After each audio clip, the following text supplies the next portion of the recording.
पांचवें और आखिरी टेस्ट मैच में ऑस्ट्रेलिया ने भारत को 6 विकेट से हरा दिया है और इसी के साथ बॉर्डर गावस्कर ट्रॉफी पर 2-1 से कब्जा कर लिया है। तो आइए इस वीडियो में जानते हैं कि तीसरे दिन का खेल किस प्रकार रहा और साथ ही जानेंगे भारत को किन कारणों की वजह से इस सीरीज में हार का सामना करना पड़ा। अगर आप इस चैनल पर नए हैं तो चैनल को सब्सक्राइब कर दें, वीडियो को लाइक और शेयर भी कर दें। दूसरे दिन के खेल समाप्त होने तक भारतीय टीम ने बना लिए थे 141 रन और बढ़त पूरी थी भारत की 145 रन की और भारत की 6 विकेट गिर चुके थे। और यह देखने वाली बात थी कि आज सुबह यानी तीसरे दिन किस प्रकार से भारतीय टीम खेलेगी। हमें उम्मीद थी कि भारतीय टीम 200 रनों के लीड को पार करेगी, मगर इस तरह से हुआ नहीं और कल के स्कोर से सिर्फ 16 रन जोड़कर भारत की पूरी टीम ऑल आउट हो गई। भारत की पूरी टीम 157 रन के स्कोर पर ऑल आउट हो गई। हाईएस्ट स्कोरर थे भारत के ऋषभ पंत, जिन्होंने 33 यानी 33 बॉलों पर 61 रनों की पारी कल खेली थी और भारत ने ऑस्ट्रेलिया को दिया 162 रनों का लक्ष्य। अब देखने वाली बात यह थी कि क्या ऑस्ट्रेलिया की पारी भी इसी तरह से लड़खड़ाएगी जिस तरह से भारतीय टीम की पारी लड़खड़ाई थी। बुमराह कल शाम यानी दूसरे दिन के खेल में चोटिल हो गए थे और उन्होंने पहली पारी में ऑस्ट्रेलिया की सिर्फ 10 ओवर की गेंदबाजी की थी। आज सुबह जसप्रीत बुमराह ने बैटिंग तो की और शॉर्ट रनअप से गेंदबाजी करना चाह रहे थे, मगर शरीर उनका साथ नहीं दे पा रही थी और इस कारण से भारतीय टीम जसप्रीत बुमराह के बगैर खेल रही थी, फील्डिंग कर रही थी और इस तरह से भारतीय टीम एक बॉलर शॉर्ट थी पहले से ही और ये भारतीय टीम के हौसले पस्त करने वाली खबर थी। तो इस कारण से भारतीय टीम की गेंदबाजी भी उतनी असरदार नहीं दिख पाई और 2 ओवरों में ही ऑस्ट्रेलिया ने 162 रनों के लक्ष्य का पीछा करते हुए 26 रन बना लिए थे। प्रसिद्ध कृष्णा और मोहम्मद सिराज बिल्कुल लय में नज़र नहीं आ रहे थे, मगर इसके बाद वापसी की प्रसिद्ध कृष्णा ने अपने लय को प्राप्त किया और 3 विकेट जल्दी से प्राप्त किए। लंच से पहले 3 विकेट गंवा चुकी थी ऑस्ट्रेलिया की टीम और एक बार फिर से ऐसा लगने लग रहा था कि हो सकता है कि इस टेस्ट मैच को भारत जीतने में कामयाब हो जाए, मगर ऑस्ट्रेलिया के इरादे कुछ और थे।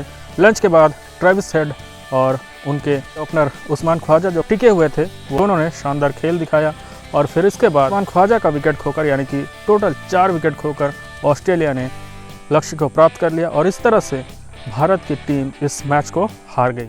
दोस्तों, आप जानते हैं कि भारत को किन कारणों की वजह से इस सीरीज में हार का सामना करना पड़ा। सबसे पहले अगर हम बात करें तो सबसे पहला रीजन है टीम कॉम्बिनेशन। जिस तरह से भारतीय टीम ने पर्थ टेस्ट में जीत हासिल की थी, हमें लग रहा था कि भारतीय टीम ऑस्ट्रेलिया को कड़ी टक्कर देने वाली है इस पूरे सीरीज में, मगर दूसरे ही टेस्ट मैच में उन्होंने बिना किसी रीज़न के रविचंद्रन अश्विन को टीम में शामिल किया वाशिंगटन सुंदर की जगह। हालांकि वाशिंगटन सुंदर ने फर्स्ट टेस्ट मैच में अच्छा प्रदर्शन किया था गेंदबाजी से और साथ ही उन्होंने बल्लेबाजी में भी दूसरी पारी में 94 गेंदों का सामना किया था और विराट कोहली के साथ मिलकर एक अच्छी साझेदारी की थी, टीम को जीतने में महत्वपूर्ण भूमिका निभाई थी। मगर इसके बाद फिर भी रविचंद्रन अश्विन को टीम में शामिल किया गया। वाशिंगटन सुंदर के हालिया फॉर्म को देखते हुए वाशिंगटन सुंदर को ही दूसरे टेस्ट मैच में खेलना चाहिए था। बाकी अगर हम चेंजेस की बात करें तो चूंकि रोहित शर्मा पहले टेस्ट मैच से बाहर थे, दूसरे टेस्ट मैच में लौटने वाले थे, तो उनका शामिल किया जाना दूसरे टेस्ट मैच में वाजिब था और उनके साथ शुभमन गिल भी चोट के चलते बाहर थे, तो वे भी वापस टीम में आने वाले थे, ये तो सबको पता था। इसी तरह से तीसरे टेस्ट मैच में रविंद्र जडेजा को खिलाया गया और लगातार इसी तरह के चेंजेस होते रहे। इसके बाद चौथे टेस्ट की अगर हम बात करें तो चौथे टेस्ट में शुभमन गिल को बाहर बैठाया गया। हालांकि शुभमन गिल से खराब फॉर्म बाकी बल्लेबाजों के भी थे, मगर उन्हें नज़रअंदाज करते हुए शुभमन गिल को सिर्फ बाहर बैठाया गया और ऐसा बताया गया कि टीम कॉम्बिनेशन को देखते हुए भारतीय टीम ने शुभमन गिल को बाहर बैठाया है।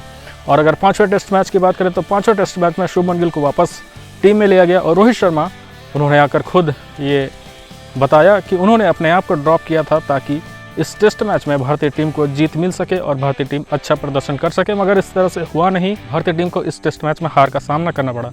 अगर हम ऑस्ट्रेलिया के कॉम्बिनेशन की बात करें तो ऑस्ट्रेलिया ने सिर्फ एक स्पिनर के साथ 5वें टेस्ट मैच को खेला, मगर भारतीय टीम ने इसके विपरीत इस टेस्ट मैच में भी और पिछले टेस्ट मैच में भी 2 स्पिनर्स को खिलाए। वाशिंगटन सुंदर और रविंद्र जडेजा को इस टेस्ट मैच में लिया गया। अगर हम बॉलिंग की बात करें तो बॉलिंग में रविंद्र जडेजा ने काफ़ी कम ओवर फेंके, वहीं अगर वाशिंगटन सुंदर की बात करें तो मुश्किल से उन्होंने 2 या 3 ओवर ही फेंके इस टेस्ट मैच में। सोचने वाली बात यह है कि क्या भारतीय टीम को इस टेस्ट मैच में वाशिंगटन सुंदर या फिर रविंद्र जडेजा दोनों को एक साथ खिलाना चाहिए था या फिर इनमें से एक खिलाकर एक स्पेशलिस्ट बैट्समैन या फिर बॉलर के साथ टीम इंडिया को जाना चाहिए था।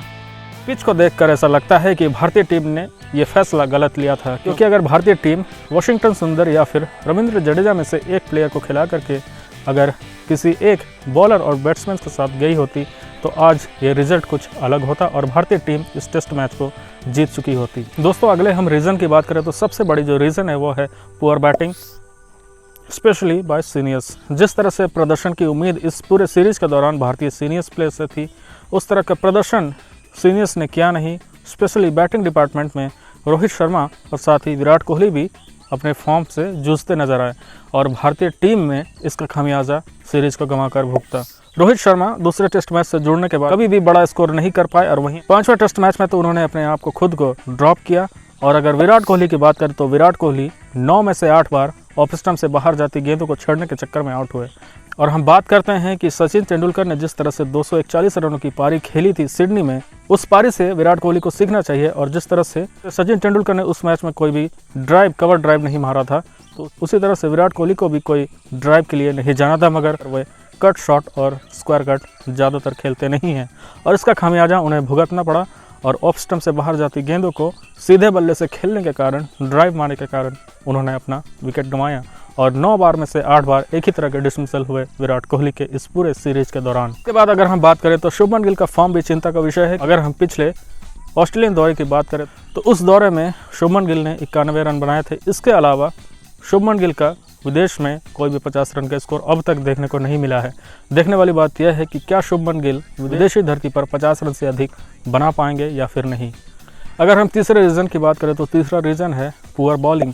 जिस तरह से जसप्रीत बुमराह ने गेंदबाजी की, उन्हें मैन ऑफ द सीरीज घोषित किया गया इस सीरीज में और 32 विकेट प्राप्त किए जसप्रीत बुमराह ने। हालांकि 5वें टेस्ट मैच के दौरान उन्हें चोट की समस्या से जूझना पड़ा। जसप्रीत बुमराह ने इस पूरे सीरीज के दौरान काफ़ी शानदार गेंदबाजी की, मगर जिस तरह का साथ मिलना चाहिए था अन्य बॉलरों से उन्हें उस प्रकार का साथ मिल नहीं पाया। मोहम्मद सिराज ने हालांकि कुछ विकेट प्राप्त किए, मगर रेगुलर इंटरवल पर विकेट प्राप्त नहीं हो सके भारतीय टीम को और इस तरह से भारतीय टीम को इस सीरीज को गंवाना पड़ा। आज की अगर हम गेंदबाजी की बात करें तो प्रसिद्ध कृष्णा भी शुरुआत में काफ़ी आगे गेंदबाजी करते हुए नजर आए या फिर काफ़ी शॉर्ट गेंदबाजी करते नजर आए, जिस कारण से ऑस्ट्रेलिया को फ्री रन स्कोर करने के मौके मिल गए। इसके बाद जरूर वापसी की प्रसिद्ध कृष्णा ने, मगर फिर से वापस आकर प्रसिद्ध कृष्णा ने वही गलती दोहराई और ट्रेविस हेड ने और साथ ही वेबस्टर ने उनको काफ़ी आसानी से चौके मारे और इस तरह से ऑस्ट्रेलिया ने आसानी से लक्ष्य को प्राप्त कर लिया। मोहम्मद सिराज भी काफ़ी लेग साइड की ओर गेंदबाजी करते हुए दिखे इस मैच के दौरान और इस तरह से उनके भी गेंदबाजी साधारण दिखी इस टेस्ट मैच के दौरान। दोस्तों अगर हम अगले रीज़न की बात करें तो अगला रीज़न है रोहित शर्मा की कप्तानी। जिस तरह से रोहित शर्मा से कप्तानी की उम्मीद थी, उस तरह से कप्तानी नहीं कर पाए रोहित शर्मा। पहले टेस्ट मैच में जसप्रीत बुमराह ने काफ़ी अटैकिंग फील्ड पोजीशन लगाई थी और इस तरह से भारतीय टीम ने उस टेस्ट मैच को जीता था, मगर दूसरे टेस्ट मैच में वापसी करने के बाद रोहित शर्मा की कप्तानी उतनी असरदार नहीं दिखी। रोहित शर्मा काफ़ी खराब फॉर्म से जूझ रहे हैं और जिसका असर हमें उनकी कप्तानी पर भी देखने को मिला। और रोहित शर्मा को जब अटैकिंग फील्ड लगानी थी तो उन्होंने फील्ड को खोल दिया था, जिस कारण से ऑस्ट्रेलिया की टीम के बल्लेबाज आसानी से रन बना सके और जितना रन अंतर होना चाहिए था दोनों ही टीमों का, उससे कहीं ज़्यादा रन अंतर मिला ऑस्ट्रेलिया को। हमने अपने पिछले कई वीडियोज़ में भी कहा है कि रोहित शर्मा ने काफ़ी खराब कप्तानी की है। हालांकि कई मोमेंट्स पर ऐसे भी मौके आए जब रोहित शर्मा ने काफ़ी अच्छी कप्तानी की, काफ़ी अच्छी स्ट्रैटेजी बनाई बैट्समैन को आउट करने की, मगर यह लगातार चल नहीं सका और जब क्रंच मोमेंट्स पर अटैकिंग फील्ड की ज़रूरत थी तब उन्होंने फील्ड को खोल रखा था, जिस कारण से ऑस्ट्रेलिया की टीम आसानी से रन बना सकी। एक और कारण जिसके वजह से भारतीय टीम को इस सीरीज में हार का सामना करना पड़ा वो है टीम इंडिया की फील्डिंग।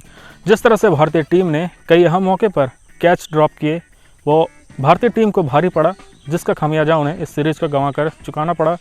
ट्रेविस हेड का कैच भी 2-2 बार एक टेस्ट मैच में देखने को मिला था जब भारतीय स्लिप फील्डरों ने उनका कैच टपकाया था और साथ ही मोहम्मद सिराज ने अपनी गेंद पर ट्रेविस हेड का कैच टपकाया था, जिस कारण से ट्रेविस हेड ने उस मैच में सेंचुरी जमाई थी और ऑस्ट्रेलिया को कामयाबी दिलाई थी जीत हासिल करने में। और अगर पिछले टेस्ट मैच की बात करें तो पिछले टेस्ट मैच में भी भारत के ओपनर यशस्वी जायसवाल ने 3 कैच टपकाए थे, जिसकी वजह से जितना रन अंतर कम हो सकता था ऑस्ट्रेलिया की पारी और भारतीय टीम की पारी का रन अंतर कम नहीं हो सका। ऑस्ट्रेलिया को मिली भारी रनों की लीड और इसी कारण से भारतीय टीम टेस्ट मैच को हार गई और पूरे सीरीज को 2-1 से हार गई। दोस्तों एक और रीज़न जिसके बारे में हम चर्चा कर सकते हैं वो है ड्रेसिंग रूम का माहौल। जिस तरह से इस टेस्ट मैच को शुरू होने से पहले भारतीय टीम से खबरें आ रही थी, ऐसी न्यूज़ आ रही थी कि भारतीय टीम का जो ड्रेसिंग रूम का माहौल है वो अच्छा नहीं है।